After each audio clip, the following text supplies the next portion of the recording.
통상임금이 뭐길래 자꾸 뉴스에 나올까요? 연장근로수당을 받고 있는 노동자라면 통상임금에 대해서 잘 알고 계셔야 합니다.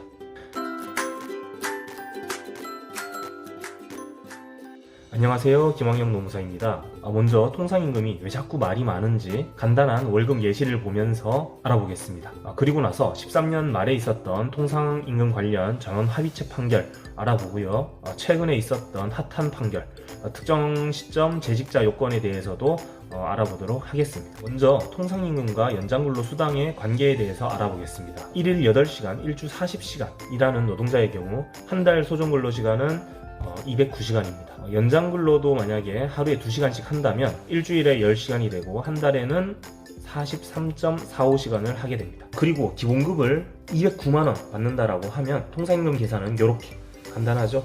209만원을 소정근로시간 나누면 됩니다. 그럼 1만원이 되고요.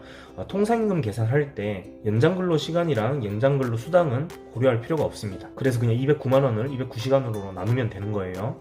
여기에다가 직책수당 20만 9천원을 추가로 준다고 합시다. 아무런 조건이 없이 그냥 무조건 준다 라고 하면 이 20만 9천원도 여기로 209만원이랑 같이 더해서 계산을 합니다. 그러면은 통상임금이 11,000원이 되겠죠. 그런데 이 직책수당에 조건이 달립니다. 어떤 조건을 달성했을 때만 20만 9천원을 준다. 예를 들어 결근을 한 번도 안 해야지 주는 거다.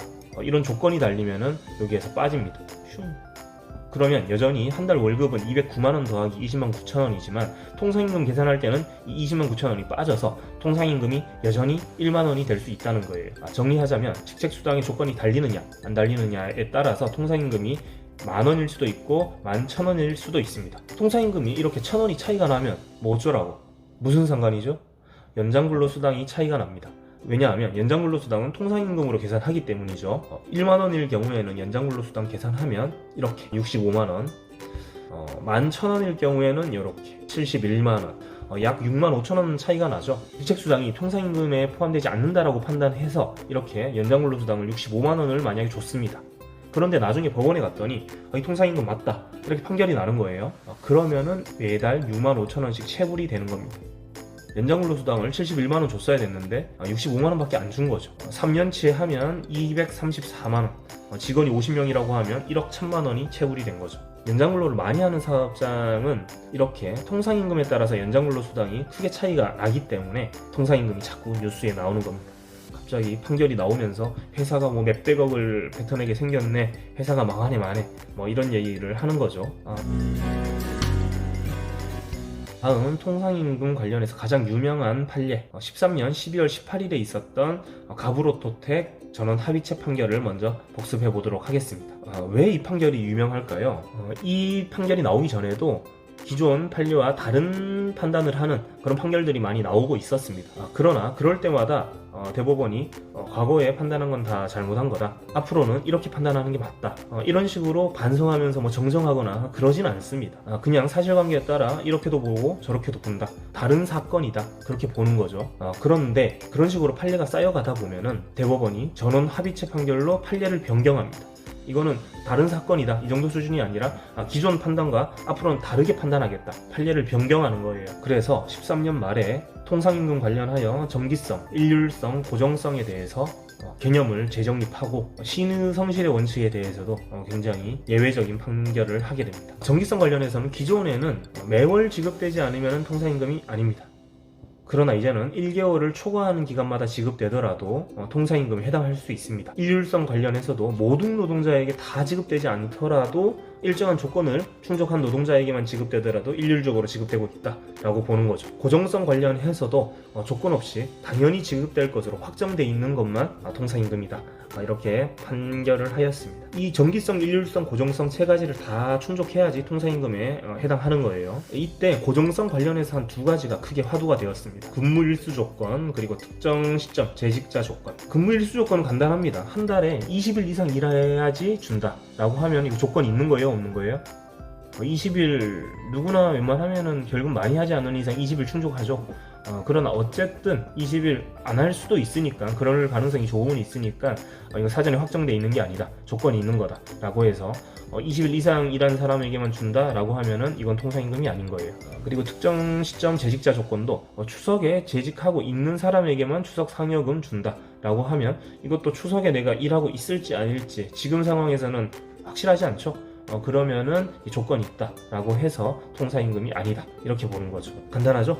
여기에 하나씩만 더 응용을 해볼게요. 근무일수 조건에서 20일 이상 일해야지 20만원 준다, 20일 못 채우면 빵원, 이렇게 되면은 이건 통상임금에 1원도 포함되지 않습니다. 그런데 20일 이상 일하면 20만원, 10일 이상 일하면 10만원, 10일 미만 일해도 5만원은 준다 라고 했을 때 최소 5만원은 어떤가요? 이 5만원은 조건이 없어요. 10만원도 10일 이상 일해야지 10만원 주는 거죠. 조건이 있죠. 그러나 5만원은 10일 미만 일해도 무조건 주는 게 5만원이죠. 그럼 이 5만원만큼은 통상임금에 포함이 되는 겁니다. 재직 조건 관련해서도 추석에 재직하고 있으면은 100만원을 준다. 근데 그 전에 퇴사하면 1원도 안 준다, 이러면 통상임금이 아니다 라고 판단을 한 것이고요. 추석 전에 퇴사하더라도 일수에 비례해서 추석 전까지 얼마나 일했는지 절반 일했으면 절반만큼 주고, 이렇게 일한 일수에 비례해서 지급을 하면은 통상임금에 다시 포함이 됩니다. 왜 그렇죠? 어차피 추석 전에 퇴사해도 일한 만큼은 가져가죠. 그러면 조건이 사라진다고 보는 거예요. 그러면 통상임금에 다시 포함이 됩니다. 다음 신의성실 원칙에 대해서도 그때 전원합의체 판결에서 나왔습니다. 통상임금은 강행규정입니다. 노사가 합의해서 사장님이랑 나랑 합의해서 이건 통상임금 아닌 걸로 합시다 라고 할 수 없어요. 성질상 통상임금에 해당하면은 당사자 간에 합의하더라도 안 돼요. 그냥 통상임금은 통상임금입니다. 최저임금이 8,590원이죠. 이 합의해서 5,000원 받기로 해도 나중에 노동자가 더 달라고 하면은 줘야 되죠. 이거는 같은 거예요. 통상임금 아닌 걸로 하자라고 해도 나중에 노동자가 이 통상임금 아니냐 내놔라 하면은 줘야 돼요. 그게 강행규정이죠. 그런데 그때 대법원에서는 말도 안 되게 신의성실 원칙을 들먹이면서 통상임금 배제 합의를 인정해버립니다. 배제 합의란 통상임금에서 배제하는 합의를 인정한 거라는 거죠. 강행규정의 그 강행성을 무시한 거를 인정했다는 거예요. 통상임금에서 제외하기로 합의한 실무가 상당히 장기간 지속되었고, 임금 협상할 때 이게 통상임금 아닌 거를 전제로 해서 협상을 했고, 통상임금에 이게 포함이 되면 기업 재정이 파탄나서 일자리 터전까지 상실되는 그런 위험이 있다라고 하면서 통상임금 배제 합의를 인정한 것입니다. 이렇게 13년 말에 통상임금 관련 전원합의체 판결이 나오고 14년도에는 이제 고용노동부에서 통상임금 관련 행정해석을 변경하였습니다. 이후 통상임금 관련해서 새로운 판결들이 또 계속 쌓여가고 있고요. 최근에는 정말 눈여겨볼 만한 판례가 나왔습니다. 특정 시점 재직자 요건에 대한 것인데요.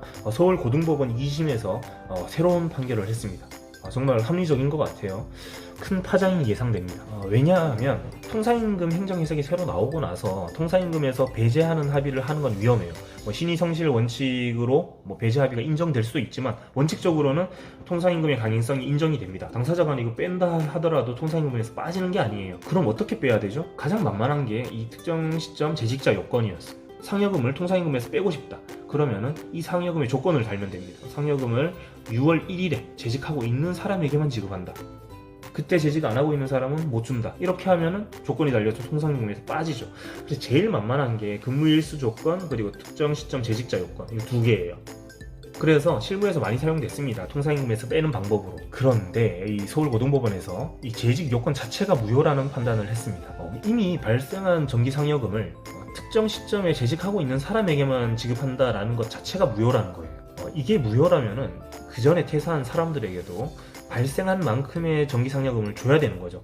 무조건 일할 계산해서 주라는 거예요. 그럼 어떻게 되죠? 조건이 사라지는 거죠. 그럼 통상임금에 다시 포함이 될 수 있습니다.